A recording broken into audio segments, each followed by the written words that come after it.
સામાન્યતો ગૃહસ્થધર્મ કુલક્રમાગતમ અનિંદ્યમ વિભવાદ્યપેક્ષયા ન્યાયતો અનુષ્ઠાનમ. પૂજ્યપાદ હરિભદ્ર સુરીશ્વરજી મહારાજ આપણી પાત્રતાના વિકાસનો માર્ગદર્શન.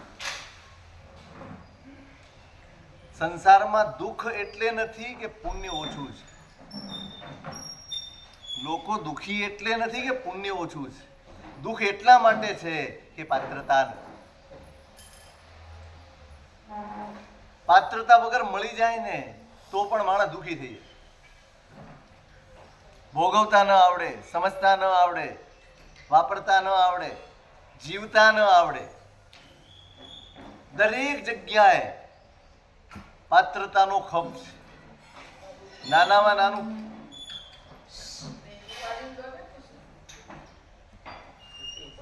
ખુરશી ખસેડી ના લેતા ઉચકી લેજો, પ્રવચન ડિસ્ટર્બ થઈ જાય છે.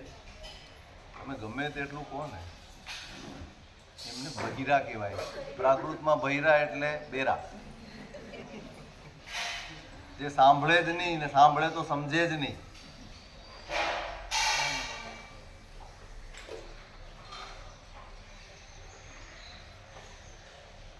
પાત્રતા વગર કશું પણ મળી જાય એને જીરવવું બહુ અઘરું હોય છે, એને પચાવવું બહુ અઘરું હોય છે. પાત્રતાનો વિકાસ થાય એના માટેની ભૂમિકા બતાવે છે. શું કરો, શું થાય પાત્રતા. ધર્મ બહુ દૂરની વસ્તુ છે. ધર્મ બહુ જ ગંભીર બાબત છે.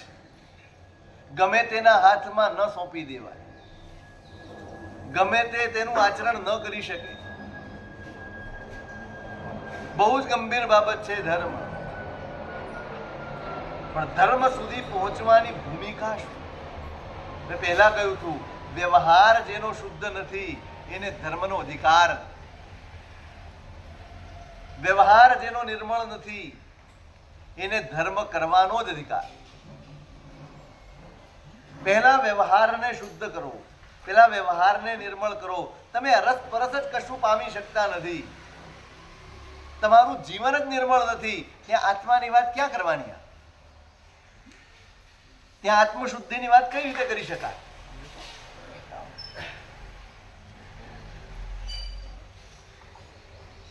અને એ પાત્રતાનો વિકાસ થાય એના માટેના 35 ગુણોની વાત કરવાની છે. સૌથી પહેલો ગુણ, ન્યાયપૂર્વક જીવવું. માત્ર ધંધો ન્યાયપૂર્વક કરવો એમ નહીં, ન્યાયપૂર્વક જીવવું. કોઈ પણ ક્રિયા એ ન્યાયપૂર્વકની જ હોય. મોટા ભાગે ન્યાયનો સંબંધ પૈસા સાથે છે, વ્યાપાર સાથે છે, માટે એની વાત કરવા. કુલક્રમાયાતમ.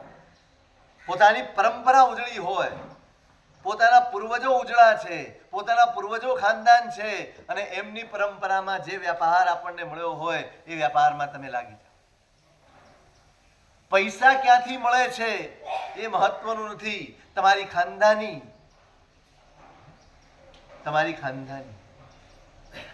તમારું ઉજળું પાસું એ સમાજમાં કેવું છે ને એના ઉપર બધું નભે છે.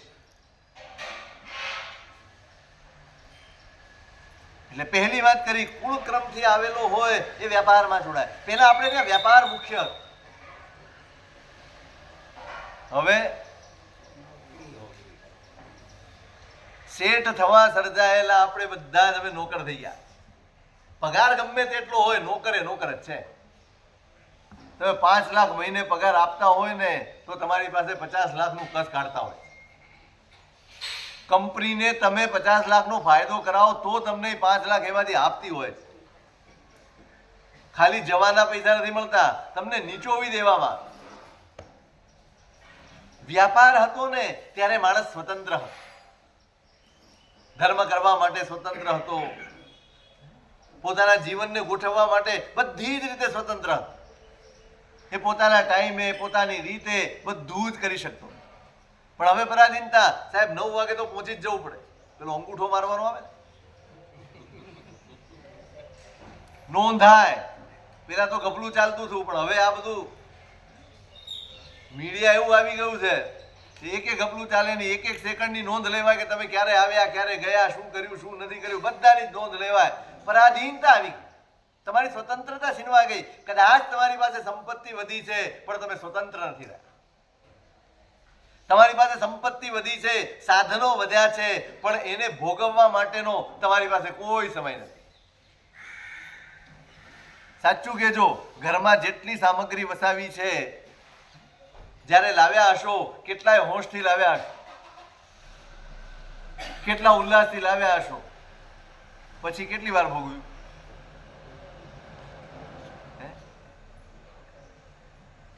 મેં એક દિવસ કહ્યું હતું, આપણે ક્યાં રહીએ છીએ? ઘરમાં નથી રહેતા, આપણે ધર્મશાળામાં રહીએ.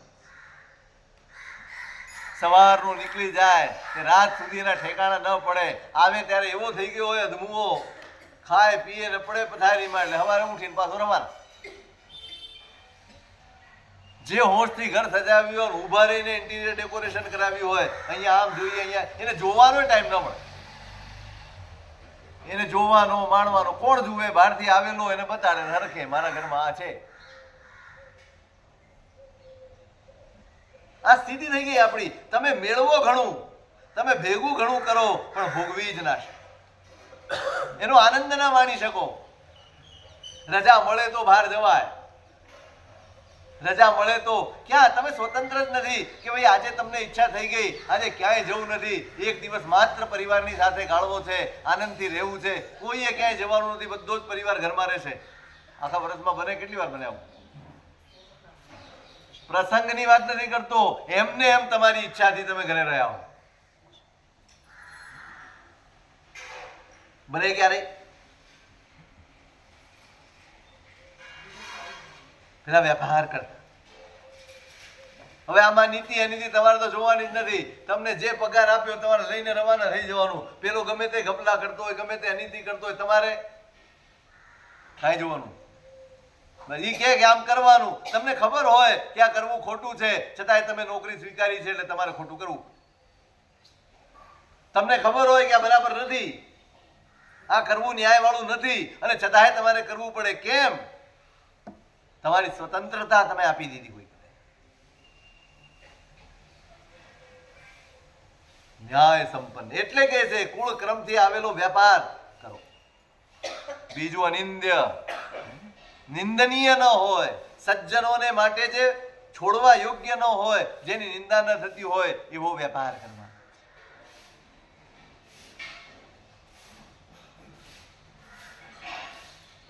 અને વિભવાદ્યપેક્ષ, તમારી પાસે જે મૂડી છે, જે સંપત્તિ છે, એને અનુરૂપ વ્યાપાર કરો.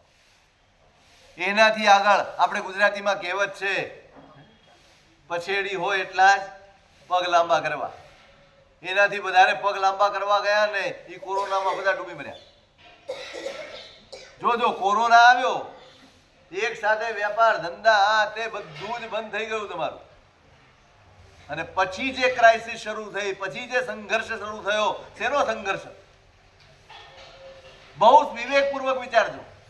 સંઘર્ષ વ્યાપાર નથી ચાલતો એનો નહોતો, સંઘર્ષ તમારા ધંધા ઠપ થઈ ગયા છે એનો નહોતો, પણ તમે જે પેલા બેફામ લોનો લીધેલી ને, ગાડી માટેની ને, બંગલા માટેની ને, બધી વસ્તુઓ માટે, બધું લોન પર મળે છે તમને. ત્યાં મળે છે.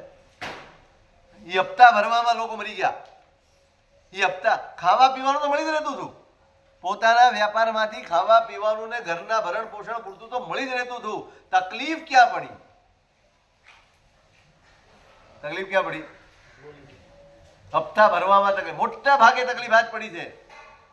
ભલે વાંક આપણે સરકારનો કાઢીએ, ભલે વાંક મોંઘવારીનો કાઢીએ, ભલે વાંક વેપાર ઓછો છે, બધું જ કાઢીએ, પણ એ તો બધું જ આપણે જે ભૂલ કરી છે ને એને છાવરવાનો ધંધો હતો. બાકી તકલીફ એને જ પડી છે જેને લોનો લીધી છે. પછેડી કરતા પગ લાંબા કરવા જાય, હેસિયત ફ્લેટની હોય ને બંગલો લેવા જાય તો શું થાય? બંગલામાં રે ખરો, પણ ઊંઘ ન આવે, નિરાતે જમી ન શકે, સુખે જીવી ન શકે. એવું કેવું જીવન? વિભવાદ્યપેક્ષા, તમારો જેટલો વૈભવ, તમારી જેટલી સંપત્તિ હોય એ પ્રમાણેનો જ તમારે વેપાર.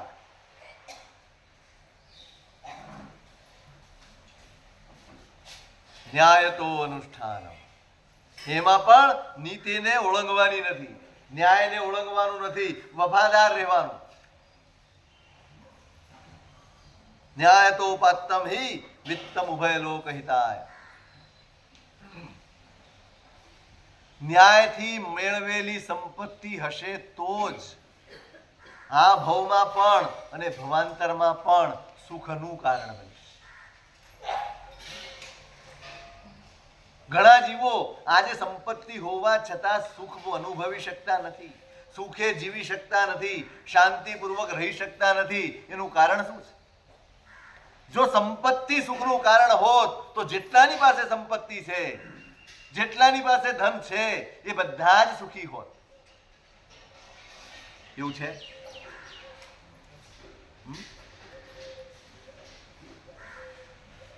જેની પણ પાસે સંપત્તિ છે, જેની પણ પાસે સાધનો છે, જેના માટે આપણે દોડીએ છીએ, એવું બધું જ જેની પાસે છે, એ બધા જ સુખી ખરા? એ સાધન સંપન્ન છે, સુખ સંપન્ન નથી. સાધન એમની પાસે અઢળક છે, સુખ એમની પાસે શોધ્યું જડતું નથી. એ સુખને તરસે છે, સરનામું જ ખોટું પકડ્યું છે, સરનામું ખોટું પકડ્યું છે. અન્યાયથી જે પણ મેળવાશે, ખોટા રસ્તે જે પણ મેળવાશે, એ ક્યારેય તમારા જીવનમાં શાંતિ પેદા નહીં થવાની. કારણ કે ભય, આ એન્ડિંગ આવશે હમણાં. ચાલે છે ને બધી મહેનત? હે શેની? એ અત્યારથી જ ચાલવી પડે ને. આવી ગયું આ. શેની મહેનત ચાલે? મને સાચું કહો, મહેનત શેની હોય? હે હા, એડજસ્ટમેન્ટ. હિસાબ કરવાની મહેનત હોતી જ નથી. જે ન્યાયપૂર્વક જીવે છે ને એને હિસાબ કરવાની મહેનત હોતી જ નથી. એડજસ્ટમેન્ટ કરવાની જ મગજમારી હોય. કેવી રીતે બચી શકાય? નવું બજેટ આવી ગયું, હવે આટલામાં આટલા ટેક્સ છે, બધું ગોઠવાય જાય, બધું સેટિંગ થઈ જાય. શાને માટે? જ્યાં સુધી ક્લિયર ન થાય, સહી સિક્કા થઈને ચોપડો તમારા હાથમાં ન આવે ને ત્યાં સુધી તમને ઊંઘ ના, ત્યાં સુધી તમે ચેનથી જીવી ન શકો. કેમ? જ્યાં અન્યાય છે, જ્યાં અનીતિ છે, જ્યાં ઘપલા છે, ત્યાં કોઈ દિવસ શાંતિ હોઈ શકે, ત્યાં કોઈ દિવસ સુખનો અનુભવ ના હોય, અહંકારનો અનુભવ હોય. મારી પાસે છે એટલો તમને અહંકાર હોય, હું ટેક્સ બચાવી શક્યો એનો અહંકાર હોય, પણ આ બધું જ ભેગું થઈને એક દિવસ એવી રીતે પ્રગટ થાય, જબ તક તેરે પુણ્ય કા આયા નહીં કરાર, તબ લગ સબ કુછ માફ હૈ, ગુનાહ કરો હજાર. ગમે તેટલા ગુનાહ કરો, ગમે તેવા અપરાધ કરો, ગમે તેવા ઘપલા કરો, ગમે તેવા ગોટાળા કરો, કંઈ પણ કરો, બધું જ સરસ રીતે ચાલતું હોય, આપણે કરેલા દોષો ઢંકાઈ જતા હોય, આપણે કરેલો અન્યાય ઢંકાઈ જતો હોય, બધું જ ચાલતું હોય ને ત્યારે ધીમે ધીમે ધીમે માણસ બેફિકર થઈ જાય. આ કુદરતનો ન્યાય. કુદરત તમને પેલા બેફિકર બનાવી દે, બસ તું બેટા નિરાતે રાખ, તારા બધા જ પાપ હું ઢાંકી દઈશ. પણ ક્યાં સુધી? ક્યાં સુધી? જબ લગ તેરે પુણ્ય કા આયા નહીં કરા. જ્યાં સુધી તમારા પુણ્યનો તમને સથવારો છે ત્યાં સુધી તમને કરેલા પાપો, સેવેલા અનર્થો, કરેલા ખોટા કામો એ કોઈને ખબર નહીં પડે, અને પડશે તો કોઈ બોલશે નહીં. પણ જે દિવસે પુણ્યનો છેડો આવ્યો, જે દિવસે તમારું પુણ્ય પરવાર્યું, એ પછી તમે ગમે તેટલા થીગડા મારશો ને એને સાંધી નહીં શકાય, એ પરિસ્થિતિને બચાવી નહીં શકાય. એ પછી તમારી જે સ્થિતિ થશે એને તમે જાળવી નહીં શકો. અન્યાય નહીં, ન્યાય હશે તો જ આ ભવમાં પણ અને ભવાંતરમાં પણ સુખ હશે. અન્યાય વાળાને સતત ભય હોય, સતત ભયમાં જીવતો હોય. ભલે તમાચો મારીને ગાલ લાલ રાખે, દેખાડો એમ કરે કે અમે સુખી છીએ, પણ શું હોય? ભય અંદર હોય, સતત ભય હોય, સતત ફફડતો હોય.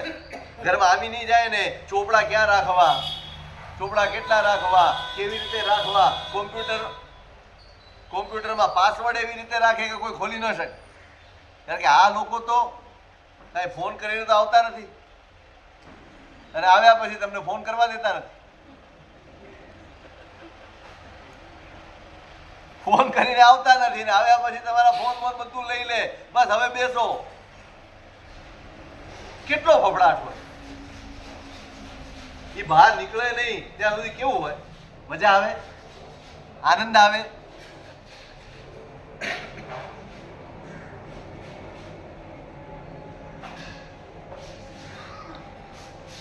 બસ અન્યાય છે ને, જ્યાં ખોટું છે ત્યાં ભય છે. ખોટું ના હોય ને એ ગમે તેટલો વૈભવ વાળો હોય એ નિશ્ચિંત હોય, એ નિરાંતમાં હોય. કોઈ જોઈ જશે, ગમે ત્યારે આવો ને ચોપડા જોવા. આ ચોપડા અન્યાયનો 1 રૂપિયો કમાવ્યા જ નથી, લીધો જ નથી, રાખ્યો જ નથી. ડરવાનું શું?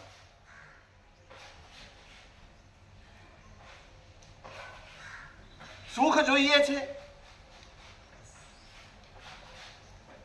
ન્યાયપૂર્વક જીવવું ને એ જીવનની પાત્રતા છે. તમારા જીવનમાં ન્યાય હોય એ મનુષ્ય તરીકેની તમારી પાત્રતા છે. માત્ર 2 હાથ પગ ને આ નાક કાન મોઢું હોવું અને આવા પ્રકારનું શરીર મળવું એ જ મનુષ્ય છે એવું નથી. પણ ન્યાય છે તો તમે મનુષ્ય તરીકે જીવવાને પાત્ર છો. મનુષ્ય તરીકેની તમારી લાયકાત આ ન્યાય. ઉભય લોક હિતાય. જેને ન્યાય છે, જેને ન્યાયથી મેળવેલું છે, એને ધનનો ઉપયોગ કરવામાં પણ તમે જો, સાહેબ રોકડા ન અપાય, સાહેબ બેંકમાં ભરાય નહીં, સાહેબ આમ થાય નહીં, કેટલા નિયમો લાગે. સાહેબ અત્યારે કાનૂન બહુ કડક છે, સાહેબ કાયદા બહુ કડક છે, સાહેબ આમ. એ કોને વિચારવું પડે આટલું બધું? એક વાત બરાબર સમજો, કદાચ એવું બને તમે ન્યાયપૂર્વક જીવતા હો અને તમારી પાસે સંપત્તિ ઓછી હોય. સંપત્તિ ઓછી હશે પણ ટેન્શન 0 હશે. અને આ બાજુ સંપત્તિ અઢળક હશે તો ટેન્શન એના કરતા ઘણું બધું વધારે છે. 1 રૂપિયો ખર્ચતા તમારે વિચાર કરવો પડશે, હિસાબ આપવો પડશે. સાહેબ મોટ તો 9,000 ની જ બને, 10 ની બને એટલે તરત જ હિસાબ આપવો પડે.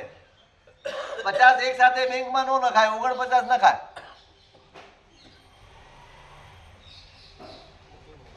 હે અરે સાથે રહીએ છીએ ને એટલે બધી ખબર પડી જાય. કારણ કે કરવાનું તો આવે ને, આ તો બોલે આપણને કે એટલે સમજાવે એટલે ખબર પડે કે સાહેબ આમ કરવું પડે, આનાથી વધારે ના થાય. વૈભવ ઓછું હશે તો ચાલશે પણ ટેન્શન આપણે ભેગું કરી લીધું પણ સુખ ના અનુભવીશ.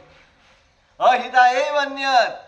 હરિમંદ્ર સુરી મહારાજ કહે છે અન્યાયથી મેળવેલું હંમેશા અહિતને માટે જ થાય, દુઃખને માટે જ થાય છે.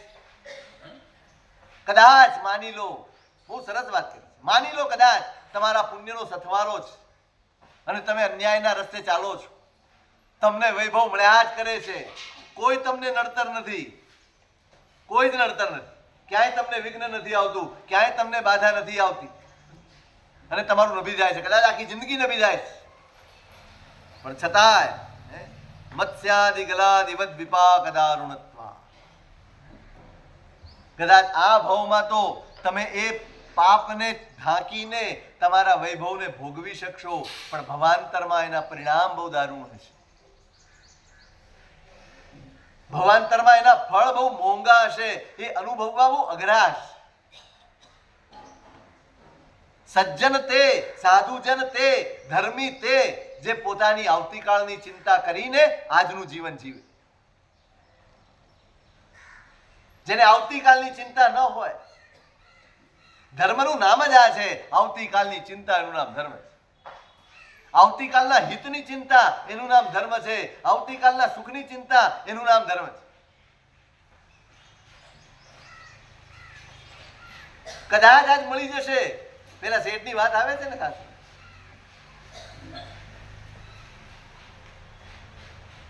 ઘેબર ખાવાની ઈચ્છા થઈ ગઈ.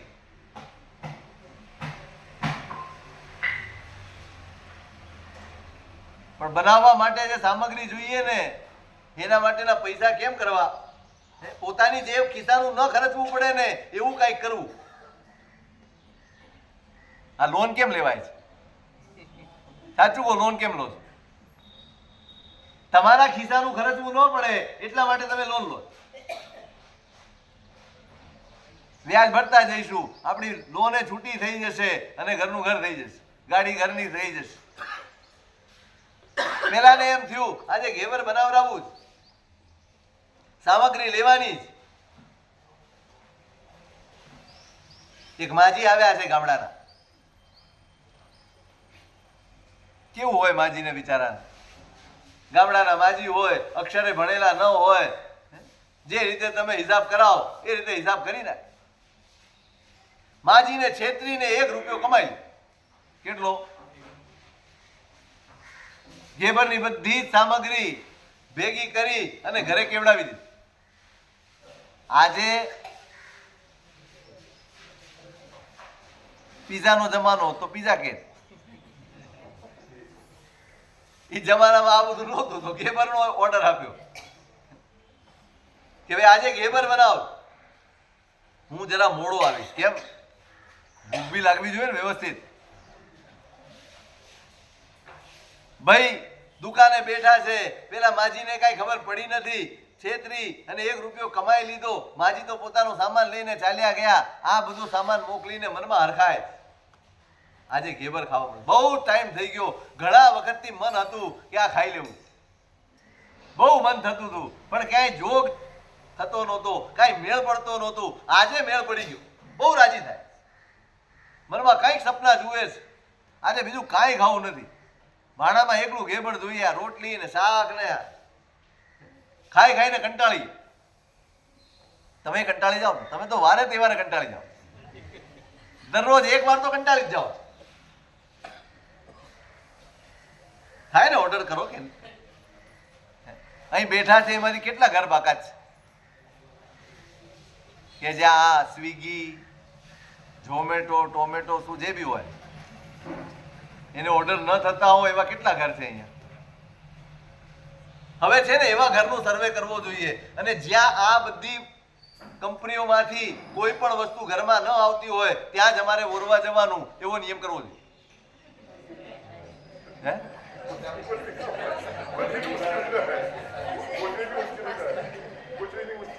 હા, જો તમને મુશ્કેલી પડશે, અમને નહીં.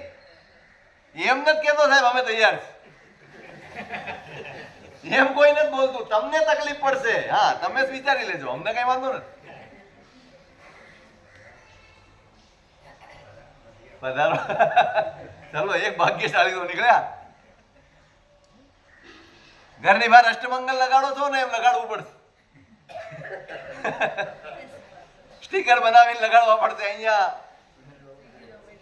ઓનલાઈન ઓર્ડર આપવામાં આવતો નથી.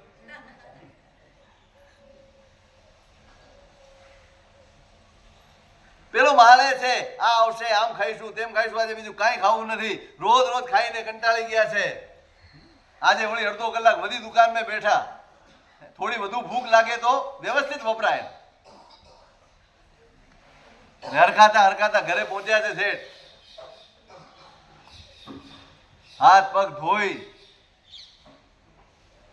ઉલ્લાસપૂર્વક ભાણે બેઠા. પેલા ભાણું ઢાંકીને રાખવાનું, પાટલો માંડ્યો છે, થાળી મૂકી છે, ઉપર ઢાંકેલું છે, અને બેઠા અને રૂમાલ ઉઘાડ્યો ને એ જ રોટલો ને એ જ છાશ. ઓલાને કીધું, પેલાનું મોઢું તાકે, ઓલા હરખાય છે, એના મોઢા ઉપર હાસી છે. કેમ આજે ઘેબર? અરે આજે તો શું વાત કરું. કેમ શું વાત કરું? એટલે આજે તો આપણા જમાઈ આવી ગયા.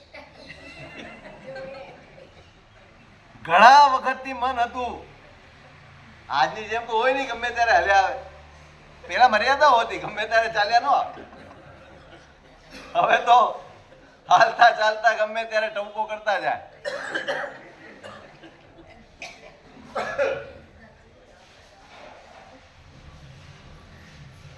ઘણા વખતે અચાનક આવી ગયા અને તમે વળી આજે જ મને ઘેવરનું કીધું.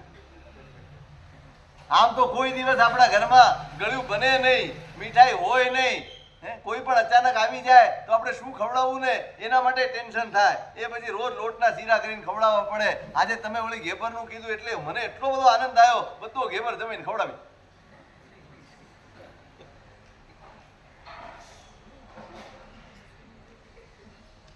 ઘેવર જમાઈ ખાઈ ગયો ને વણિક કુટાયો જોય.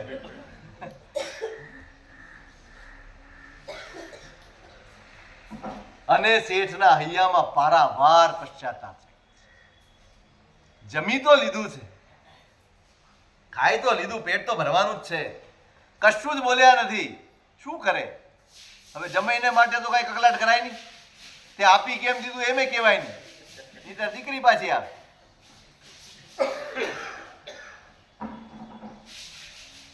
પાછા દુકાને ગયા, સાંજે આવ્યા, બસ એક જ મનમાં ચાલે છે, એક ઈચ્છાને માટે થઈને, એક ખાવાની લોલુપતા માટે થઈને મેં પેલા ગામડાના બિચારા માજીને મેં છેતરી ને એ ગરીબનો રૂપિયો લીધો, પાપ મેં આચર્યું અને ફળ કોણે ભોગવ્યું? પાપ મેં આચર્યું, દોષ મેં સેવ્યો, અનર્થ મેં કર્યું અને એનું ફળ મારો જમાઈ ખાઈ ગયો. પાપ 18 અને સેવીને લાવે પૈસો એક, પાપના ભાગી કોઈ નહીં અને ખાવા વાળા અનેક. બરાબર વિચારજો. તમે એમ કહો છો અમે અમારા કુટુંબ માટે, અમે અમારા પરિવાર માટે, અમે અમારા દીકરા દીકરીઓ માટે, અમે અમારા સંબંધીઓ માટે, બધા માટે મહેનત કરીએ છીએ. મહેનત તમે કરશો ને તમારી મહેનતનું ફળ બધા જ ભોગવશે. તમારા પાપનું ફળ તમારે એકલાય ભોગવવું. અનર્થ કરતા પહેલા, ખોટું સેવતા પહેલા, પાપ આચરતા પહેલા, અન્યાય કરતા પહેલા 50 વખત વિચારજો. હું ભલે પરિવારની ચિંતા કરતો હોઉં, પણ કોઈ પરિવાર તમે ઘરે આવો છો ને, તમને કોઈ પૂછનાર નથી કે આ રૂપિયા તમે ક્યાંથી લાવ્યા. છે કોઈ પૂછનાર? છે કોઈ તમારો હિસાબ લેનાર? કોઈ નહીં. રાખો, શિક્ષણ આપો, તમારો હિસાબ લેવા જોઈએ. ખોટું કરીને નથી લાવતા ને. અન્યાયની જરૂર નથી. આપણે કોઈ સંપત્તિ જોઈતી નથી, કોઈ એવા સાધન જોઈતા નથી જે આપણા દુઃખના કારણ બને, જે અનર્થના કારણ બને. એવી હિત ચિંતા. ધાર્મિક ઘર કયું? જે ઘરમાં ધર્મ થતો હોય. કયો ધર્મ થતો હોય? જ્યાં એકબીજાના આત્માના હિતની ચિંતા થતી હોય, એ ઘર ધર્મનું ઘર છે, એ ઘર ધર્મીનું ઘર છે. જ્યાં પૈસા વપરાતા ભલે ઓછા હોય પણ અન્યાયનો એક પૈસો પણ જ્યાં સ્વીકારાતો ન હોય ને, એ ધર્મીનું ઘર છે. કોણ છે આપણને પૂછનાર? કોણ છે આપણી ચિંતા કરનાર? કોઈએ કીધું તમને ઘરમાં 70 વર્ષ થયા, 75 થયા, હવે આરાધના કરીએ આપણે સાથે મળીને. આટલા વર્ષો સુધી પરિવારને સાચવ્યો, પરિવારને મોટો કર્યો, પરિવારને તૈયાર કર્યો, પરિવારને ઠામ ઠેકાણે પાડી દીધું. હવે આપણે નિવૃત્ત થઈને ધર્મ કરીએ. કોઈ નીકળ્યું? સાચું કહેજો, કોઈ છે? હા, હું ઘરે બેસી રહ્યા છે. તમને નિવૃત્ત થતા બીક લાગે એવું વાતાવરણ. હા, હું આખો દિવસ ઘરે બેસી રહ્યો છું. અમને કામ કરવામાં તકલીફ પડે. કામ કરવામાં તકલીફ નથી પડતી. જે છૂટથી કામ કરતા હતા ને એ તકલીફ પડે. કોઈ નથી આપણું હિત ચિંતા. આખો દિવસ મજૂરી કરો, આખો દિવસ. અનર્થ તો કરતા જ નહીં, ખોટું તો કરતા જ નહીં. આપણી ઈચ્છાઓ ભલે ઓછી પૂરી થશે, આપણી જરૂરિયાત ભલે ઓછી પૂરી થશે, પહોંચી વળશું, પણ ખોટું નહીં કરતા. તમે તમારું અહિત ન કરતા, તમે અમારી ચિંતા કરીને તમારા આત્માનું નહીં બગાડતા. કોણ છે આપણને કેના?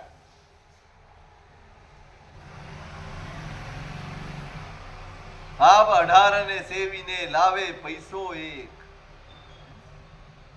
18 પાપ સેવવા પડે છે. કલ્પના નથી કરતા, વિચાર નથી કરતા, આપણે વિવેક નથી કરતા. આપણે બસ કૂદી જ પડીએ છીએ. આખો દિવસ વ્યાપાર વ્યાપાર વ્યાપાર.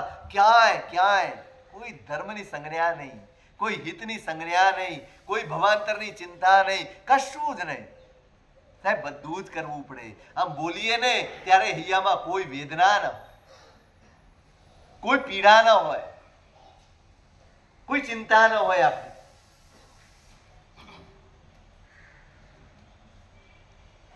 પેલા અંગુલીમાલ ને બધા એને મારીને પૈસા લૂંટીને ભેગા કરતા. પેલા બુદ્ધ નીકળ્યા ને એને એમ જો આની પાસે કંઈક પડાવી, ઉભા રહો એમ, ચાલ્યા જ જાય છે બુદ્ધ. કહું છું ઉભા રહો, હું તો ઉભો જ છું ભાઈ, તું ચાલ્યા કરે, હું તો ઉભો જ છું.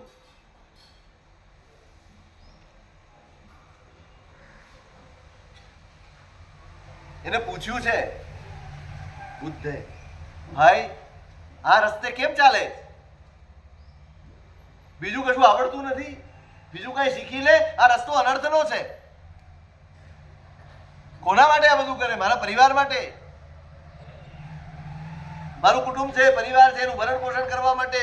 ભાઈ તું ભલે ભરણ પોષણ માટે કરતો હોય, ભલે પરિવાર માટે કરતો હોય, પણ તું જે કરે છે ને એ પાપ છે. આ પાપમાં કોઈ તારો ભાગ પડાવશે. તારી દુર્ગતિ થશે, તને દુઃખ પડશે, તને પીડા થશે, એમાં કોઈ ભાગ નહીં પડાવે. એવું તે હોય? હું તો બધા માટે કરું છું, તો બધાય ભાગ પડાવે ને. ખાવા વાળા તો બધાય છે. જ્યાં પૂછ્યા તમે અહીં જ ઉભા રહેજો, હું આવું છું પૂછી. તમે અહીંયા જ ઉભા રહેજો. અને ઘરે ગયો કે હું તમારા માટે આ બધું કરું છું, બરાબર છે ને? તો કે હા, તમારી ફરજ છે ને, કરો છો. તો હું જે લાવું છું એ બધામાં તો આપણે ભાગ પડાવીએ છીએ, પણ આ બધું કરીને જે ખોટું થાય છે, જે અનર્થ થાય છે ને જે પાપ લાગે છે, એમાં તમે ભાગીદાર ખરા કે નહીં? કોઈક દાડો પૂછજો, કોઈક દાડો પૂછજો. ઓલા ઘરવાળા બધા કે એમાં અમારે શું લેવા દેવા? અમારે તો તમે લાવો ને અમારું ભરણ પોષણ કરો એટલા લેવા દેવા. તમે કેવી રીતે લાવો છો? અમે ક્યાં કીધું તમે કોઈને મારીને લાવો? અમે ક્યાં તમને કીધું છે પાપ કરીને લાવો? તમારે તો જે જરૂરિયાત છે પૂરી કરો, બસ. બાકી તે બધું તમારે જોવાનું.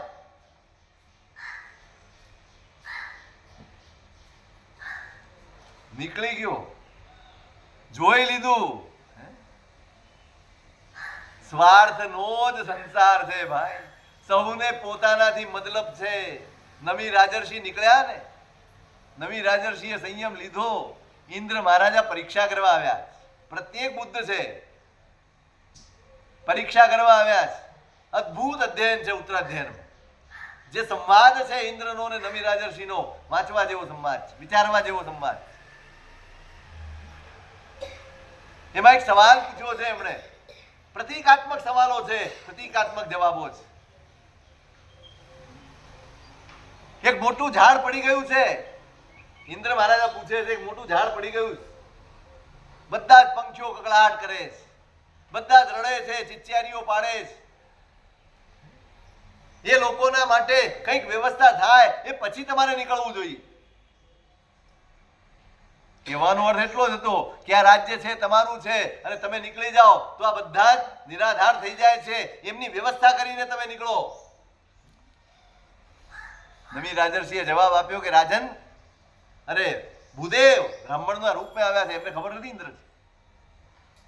આ જે બધા જ રડે છે ને એ બધા જ પોતાની વ્યવસ્થાને રડે છે. કોઈ ચાલ્યું ગયું છે ને, ઝાડ પડી ગયું એને કોઈ રડતું નથી. એમની વ્યવસ્થા ખોરવાઈ ગઈ છે એને બધા રડે છે. જ્યાં બીજું ઝાડ મળ્યું નથી કે આ ઝાડની ઉપર ફરકવાની કોઈ તસ્દી લેવાનો નથી. આપણને એમ ભ્રમ છે કે આપણા ગયા પછી આ લોકોનું શું થશે. આજ સુધી અનેક કુટુંબો તમે જોયા હશે જ્યાંથી વડીલો ચાલ્યા ગયા છે, કમાવનારા ચાલ્યા ગયા છે. ચાલે છે કે નથી ચાલતું? વ્યવસ્થિત ચાલે છે કે નહીં? કે ઘરથી એમ્બ્યુલન્સ એ દિવસે એમ્બ્યુલન્સ થાય છે બધાના ઘરમાં? બધું જ પાપ 18 અને સેવીને લાવે પૈસો એક. પાપના કોઈ ભાગીદાર નથી. બહુ જ વિચારીને પગલું ભરજો. જેટલું ભેગું કરશો એટલું ભોગવવાની તમારી તાકાત નથી, પણ જે પાપ ભેગા થયા હશે ને એ તો તમારે એક ભવમાંની 1000 ભવે પણ ભોગવવા પડતા હશે તો ભોગવવા પડશે. અહીંયા એવી વ્યવસ્થા નથી કે તમે અહીંયા આટલું ભેગું કર્યું છે તો આટલું જ ભોગવ્યું તો આવતા ભવમાં આ બધું તમારા ઘરમાં આવશે. ત્યાં એવી વ્યવસ્થા નથી. પણ પાપ એ આપણી સાથે હશે. પાપ ભોગવવાની જેટલી શક્તિ હોય ને એટલા જ પાપ કરજો, એટલી જ અનીતિ આચરજો, એટલો જ ન્યાય કરજો. કદાચ બચી જશે, તમારો વૈભવ ટકી જશે, પણ પ્રભવમાં એના વિભાગ ભયંકર હશે. વિભાગ ભયંકર હશે, સહન નહીં થાય. અહીંયા કહ્યું છે ન્યાય એવ હિ અર્થાપ્તિ ઉપનિષદ પરેતિ સમય વિદઃ. જ્ઞાનીઓ કહે છે, ડાયા માણસો કહે છે, અર્થ પ્રાપ્તિનો એકમાત્ર ઉપાય જો કોઈ હોય તો એ ન્યાય છે. ન્યાયથી ચાલનાર રોજ વૈભવ સંપન્ન બને છે. ન્યાયથી ચાલનાર રોજ સુખના અનુભવ સુધી પહોંચે છે. કારણ શું? કે ન્યાયથી ચાલનારો પોતાના અંતરાય કર્મને તોડે. જેમ જેમ ન્યાયનું આચરણ થતું જાય, જેમ જેમ ન્યાયમાં તમે દ્રઢતા કેળવતા જાઓ, એમ એમ ભવાંતરમાં બાંધેલા અંતરાય કર્મ તૂટે અને તમારો વૈભવ વધે. ધીરજ જોઈએ. આ રસ્તે ધૈર્યની જરૂર છે, આ રસ્તે ધીરજની જરૂર છે, આ રસ્તે સ્થિરતાની જરૂર છે. આપણે ઇન્સ્ટન્ટ વાળા છે, ઇન્સ્ટન્ટ રિઝલ્ટ જોઈએ. જેમ દવાઓમાં, એમાં શેર બજારમાં જાય, જરાક લગાડ્યું અને એક રાતમાં 5-50 લાખ કમાઈ જાય ને એટલે પછી અંદરનો લોભ છે ને, જા લાહો તહા લો. જેમ લાભ વધે એમ લોભ વધતો જ. અને લગભગ એવું બને છે અંદર જે કપડા પહેરીને ગયો હોય ને એ કપડા પહેરીને બહાર નો આવે, કાં તો વગર નો આવે ને કાં ફાટેલો આવે.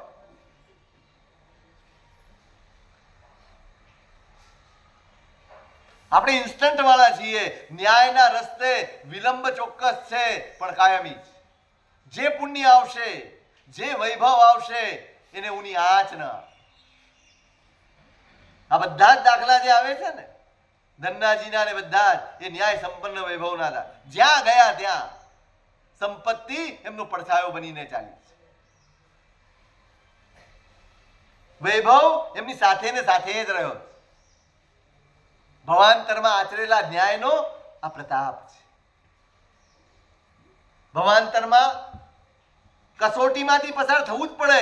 જેને ધર્મના રસ્તે ચાલવું છે એને કસોટીમાંથી પસાર થવું પડે, એને પરીક્ષા આપવી જ પડે, એને સહન કરવું જ પડે. ઘણીવાર લોકો કહે સાહેબ ધર્મ કરીએ ને એટલે સહન કરવાનું ઘણું આવે. બરાબર સમજો, ધર્મ એ શુદ્ધિની પ્રક્રિયા છે. શેની પ્રક્રિયા છે? ઓપરેશનમાં સહન કરવું પડે કે મજા આવે? સહન કરવું જ પડે. જેટલું મોટું ઓપરેશન એટલું બધું સહન કરવું પડે. પણ એ થઈ ગયા પછી જેમ જેમ ધીમે ધીમે ધીમે ધીમે તમારું આરોગ્ય એકદમ વ્યવસ્થિત. હવે તમે ઓપરેશન ન કરો અને દવા લઈને ચલાવતા રહો તો શું થાય? અંદર વકરતું જાય અને એક દિવસ તમારે જીવનથી હારી જવું. એવું આ છે, જેમ જેમ ધર્મ કરતા જાઓ, જેમ જેમ ધર્મમાં દ્રઢ રહેતા જાઓ, તેમ તેમ તમારા અંતરાય તૂટે છે. એટલે સહન આયુર્વેદ આ કરે છે. તમે દવા લેવા જાઓ ને, શરદી થઈ છે, તાવ આવ્યો છે, તમે દવા લો ને એટલે શરદી વધી જાય, તાવ વધી જાય, તમે ગભરાઈ જાઓ.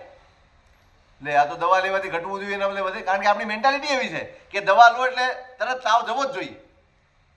આયુર્વેદ તાવ નથી મટાડતો, આયુર્વેદ તાવના કારણને મટાડે છે. ધર્મ માત્ર સંપત્તિ નથી આપતો, સંપત્તિમાં જે બાધા છે ને એને દૂર કરી આપે. અંતરાય દૂર કરે છે અને અંતરાય દૂર કરવા માટે થોડો વખત સહન કરવું પડે, થોડો વખત કષ્ટમાં રહેવું પડે. અને જે કસોટી પસાર કરે એને જે વૈભવ મળે ને એ કાયમી વૈભવ, ચિરંજીવ વૈભવની પ્રાપ્તિ. એટલે કહે છે ન્યાયનું ધન અનિંદ્ય, વૈભવને અનુરૂપ, પાપની ભીરુતા. એટલે જ કહ્યું છે અહીંયા બધા જ પાપોને છોડતો, અન્યાયને છોડતો વ્યાપાર કરે તો એ વ્યાપાર પણ ગૃહસ્થ માટે ધર્મ છે. ભીરુતા હોય, નહીં. જેટલું બને આ કમાવું તો પડશે જ, ઘર ચલાવવાનું જ છે, પરિવારનું ભરણ પોષણ કરવાનું જ છે, પણ જેટલું બને એટલું નિષ્પાપ વ્યાપારથી ચાલતું હોય તો એનાથી જ ચલાવે. શાસન સમ્રાટના પિતાજી લક્ષ્મીચંદભાઈ, એને શેનો ધંધો હતો ખબર? ચરિત્ર વાંચ્યું છે? અમે શાસન સમ્રાટ ના જ સાધુ લાવી, પણ શાસન સમ્રાટને ન જાણીએ. કેમ આપણે આવા છે? લક્ષ્મીચંદભાઈને પાઘડી બાંધવાનો ધંધો હતો. જાત જાતની, દેશ દેશાવરની, પ્રદેશ પ્રદેશની જુદી જુદી પાઘડી હોય, બસ એ પાઘડી બાંધીને પોતાની આજીવિકા ચલાવતા. દ્રવ્યાનું યોગના અઠંગ જ્ઞાતા આનંદ ગંજીને દેવચંદ્રજી મહારાજના સ્તવનો એ સાધુ સાધ્વીજીઓને પણ ભણાવે, એટલું બધું જ્ઞાન.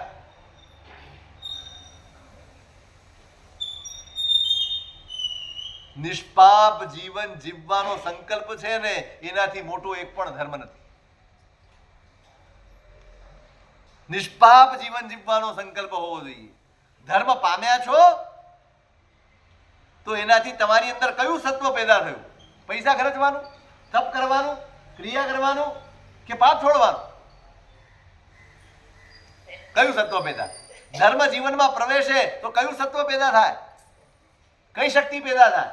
કયું સામર્થ્ય પ્રગટે? પાપ છોડવાનું સામર્થ્ય પ્રગટે, અહિત છોડવાનું સામર્થ્ય પ્રગટે.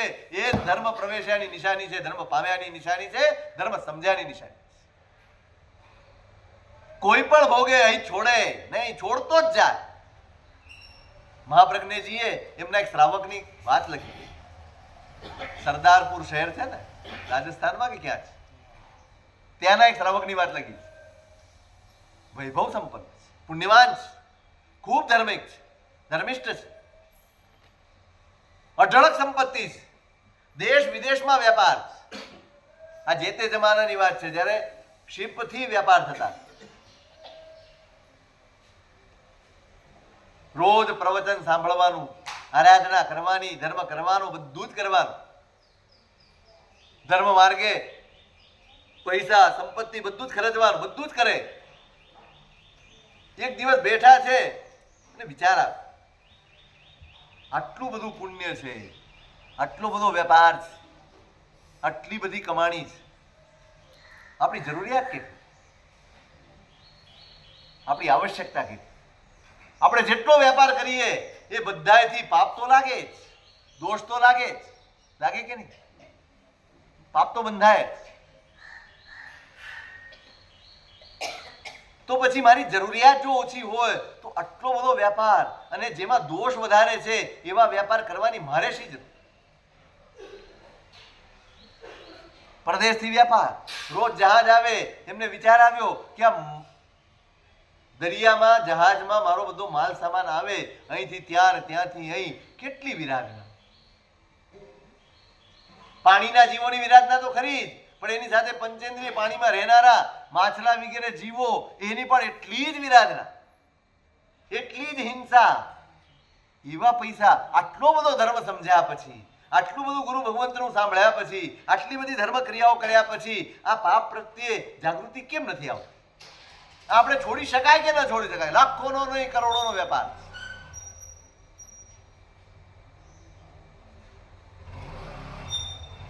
હે જયેશભાઈ, કેટલી વાર લાગે ડિસિઝન લેવામાં? લેવાય ખરો? પેલા તો એ વાર લાગે કે ન લાગે, પણ લેવાય ખરો. વિચાર આવ્યો, પોતાના દીકરાઓને બોલાવ્યા અને કીધું કે ભાઈ આપણી આવશ્યકતા કરતા વધુ આમને આમ મળી જાય, જોઈએ એના કરતા અઢળક મળે છે, તો આ પાપનો વેપાર આપણે શા માટે ચાલુ રાખવો? આટલો ધર્મ સમજ્યા પછી આપણે આટલું પાપ ન છોડી શકીએ તો આપણી ધર્મની સમજણ એ લજવાય છે. એ ધર્મની સમજણ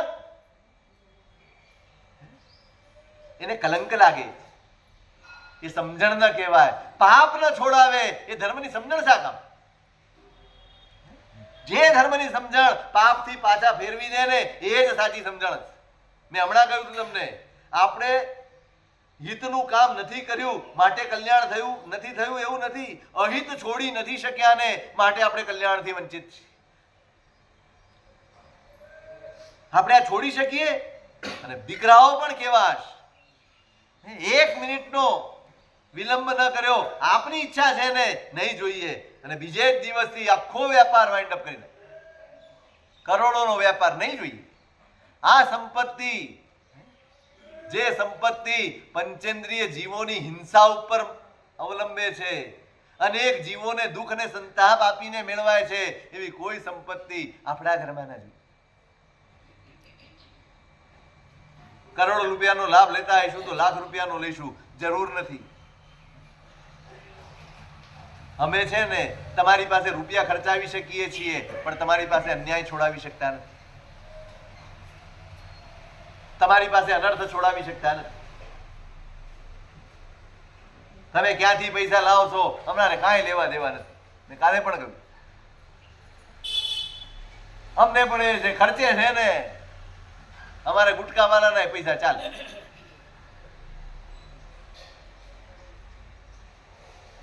કુમારપાળ ભાઈ છે ને દેસાઈ, વિશ્વકોશ ચલાવે છે. એ સંસ્થાને પૈસાની ખૂબ જરૂર હતી. મેં જ્યારે સાંભળ્યું ને ત્યારે મને એમ થયું કે સત્વ કોને કહેવાય, ખુમારી કોને કહેવાય, અને ભાઈ પૈસા આપવા. હું તમારી સંસ્થાને 1 કરોડ રૂપિયા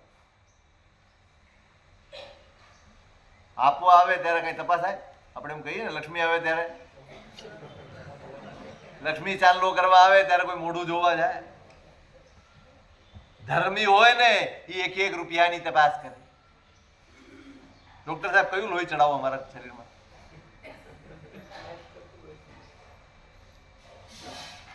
જે લોહી મેચ ન થતું હોય અને તમે ચડાવી દો શું થાય? બ્લડના ગ્રુપ હોય છે ને એમ સંપત્તિના પણ ગ્રુપ હોય છે. આ જિનાલયમાં, આ ઉપાશ્રયમાં, આ ધર્મ સ્થાનકોમાં કયા ગ્રુપની સંપત્તિ ચાલે? કયા ગ્રુપની? આ ઘણા ગ્રુપ ભેગા થઈ ગયા છે ને એમાં તાંડવ છે. આ ઘણા ગ્રુપ ભેગા થઈ ગયા એની ધમાલ છે, એની માથાકૂટ છે. એક જ ગ્રુપ ચાલે, ન્યાય સંપન્ન વૈભવનું. 1 કરોડ રૂપિયા આપવા આયા, સંસ્થાને જરૂર પણ છે, તાત્કાલિક જરૂર છે, પણ એ એક જ ક્ષણમાં મોઢામાંથી ના નીકળી ગઈ. તમારી સંપત્તિ, આ દેશના યુવા ધનને બરબાદ કરીને મેળવેલી સંપત્તિ મારી આ જ્ઞાનની સંસ્થામાં ન ચાલે. એટલી ખુમારી છે ને, આ ઓઘો પકડીને બેઠા છીએ તોય નથી આવતું. આવવા દે. કોઈ કે કીધું સાહેબ આવા પૈસા, પૈસા તું આપી દે, મારે પૈસાની જરૂર છે. આ જવાબ.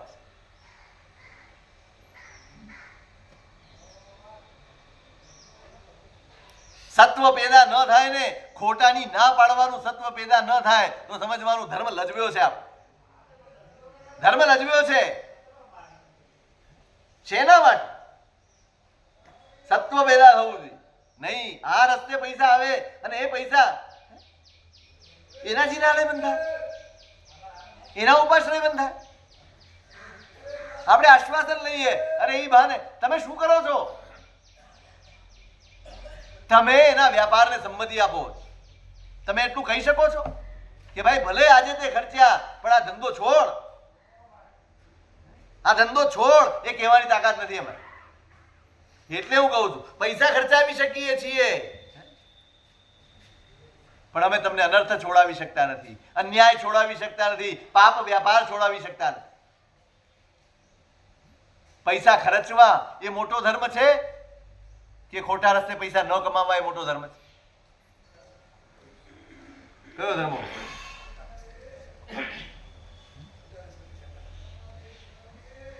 પણ ખોટા રસ્તે પૈસા નહીં કમાવનારી તકતી નથી લાગતી, એનું બહુમાન નથી થતું, એને ઉભા કરીને કોઈને દર્શન નથી કરાવાતા. કોના દર્શન કરાવાય? જુઓ આને ખર્ચ્યા, જુઓ આને આમ કર્યું, ક્યાં રસ્તે ચાલીએ છીએ. બરાબર યાદ રાખજો, ખોટું ચલાવવાથી આપણે આપણા ધર્મને નુકસાન પહોંચાડીએ, ધર્મના તેજને નુકસાન પહોંચાડીએ છીએ, ધર્મની શક્તિને નુકસાન પહોંચાડીએ. એટલે પહેલો ગુણ પાત્રતા કેળવવી છે, અનિવાર્ય છે. સંકલ્પ કરો, 6 મહિના, 12 મહિના, વર્ષ, 2 વર્ષ સહન કરવું પડશે, પણ જ્યારે અંતરાય તમારા તૂટશે, જ્યારે બાધાઓ તમારી તૂટશે, પછી તમારી પાસે જે વૈભવ હશે ને એની ગણતરી કરતા તમને નહીં આવે. છે એવા લોકો. હમણાં અમે મુંબઈ ગયા ને, ત્યાં એક શ્રાવક મળ્યા, બહુ ધર્મિષ્ઠ, સતત વાંચન, સતત. એમણે મને કીધું, સાહેબ સીએ છે સાહેબ, વચલા 10-15 વર્ષ મેં માત્ર 10 થી 12 કલાક વાંચન સિવાય કંઈ કામ કર્યું નહીં. મેં કીધું, ભલા માણસ, પરિવારની જવાબદારી, માતા પિતાને પાલન કરવાનું, આ બધું જ ચલાવવાનું, પાછા તમે સીએ છો એટલે કામગીરી પણ આટલી બધી રહે, આખો દિવસ ફ્રી. એ કે સાહેબ, એક વસ્તુ બરાબર સમજો છું કે સંસાર પુણ્યથી ચાલે છે અને ધર્મ પુરુષાર્થથી થાય છે. આ એમણે કીધું. એટલે સંસારમાં મહેનત ગમે તેટલી કરો, પુણ્ય નહીં હોય ને તો મળશે નહીં. એટલે હું ધર્મના માર્ગે લાગી. અને સાહેબ તમને કહું કે પહેલા 12 કલાક 15 કલાક કામ કરીને હું જે કમાતો હતો, આજે હું 1 કલાકમાં એના કરતા વધુ કમાઉં. કેટલી વારમાં? 15 કલાક કરીને જે કમાણી કરતો હતો, આજે ફક્ત 1 કલાક કામ કરું છું, એના કરતા વધુ કમાઉં છું. આ શેનો પ્રતાપ છે? પુણ્યનો. પણ પુણ્ય આવ્યું ક્યાંથી? આ ધર્મમાં. થોડોક વખત ઇંતજાર કરવો પડે, થોડીક કસોટીમાંથી પસાર થવું પડે, થોડાક કષ્ટ સહન કરવા પડે, પણ પરિવાર એવો બનાવજો કે એમ કહેનાર હોય કે કષ્ટ સહન કરશું, ભૂખ્યા રહીશું, પણ ખોટા પૈસા તો નહીં જવા. બીજો ધર્મ ઓછો કરશો તો ચાલશે, તપશ્ચર્યા ઓછી કરશો તો ચાલશે, પણ આ નિયમ, આ એથિક્સ હોવો જોઈએ ઘરમાં. એક પણ અનર્થનો પૈસો આપણા ઘરમાં ન જોઈએ. આપણો પૈસો, આપણી અનર્થની સંપત્તિ માત્ર મને નુકસાન નથી કરતી, મારા પરિવારને પણ નુકસાન કરે, મારી આવનારી પેઢીને પણ નુકસાન કરે છે. એ અનર્થનો ભોગ માત્ર મારે નથી બનવાનું, મારા પરિવારને પણ બનવાનું. તકલીફ આવે ત્યારે કોને? એકલાને આવે. તમે ખોટે રસ્તે ચડી ગયા હો અને તમારા જીવનમાં કોઈ ઉલ્કાપાત સર્જાયો હોય કે આફત થઈ હોય, કોણ દુઃખી થાય? તમે એકલા? આખો પરિવાર દુઃખી થાય, એક એક સભ્ય દુઃખી થાય, બધાને કષ્ટ પહોંચે. શા માટે? એકનું પાપ બધાને પહોંચે. નહીં જોઈએ કોઈ અનર્થ આપણા જીવન. આ પહેલો ગુણ ન્યાય સંપન્ન વૈભવનો. એ પછીના બીજા ગુણો શું છે એનું શું સ્વરૂપ છે? અગ્રેથી.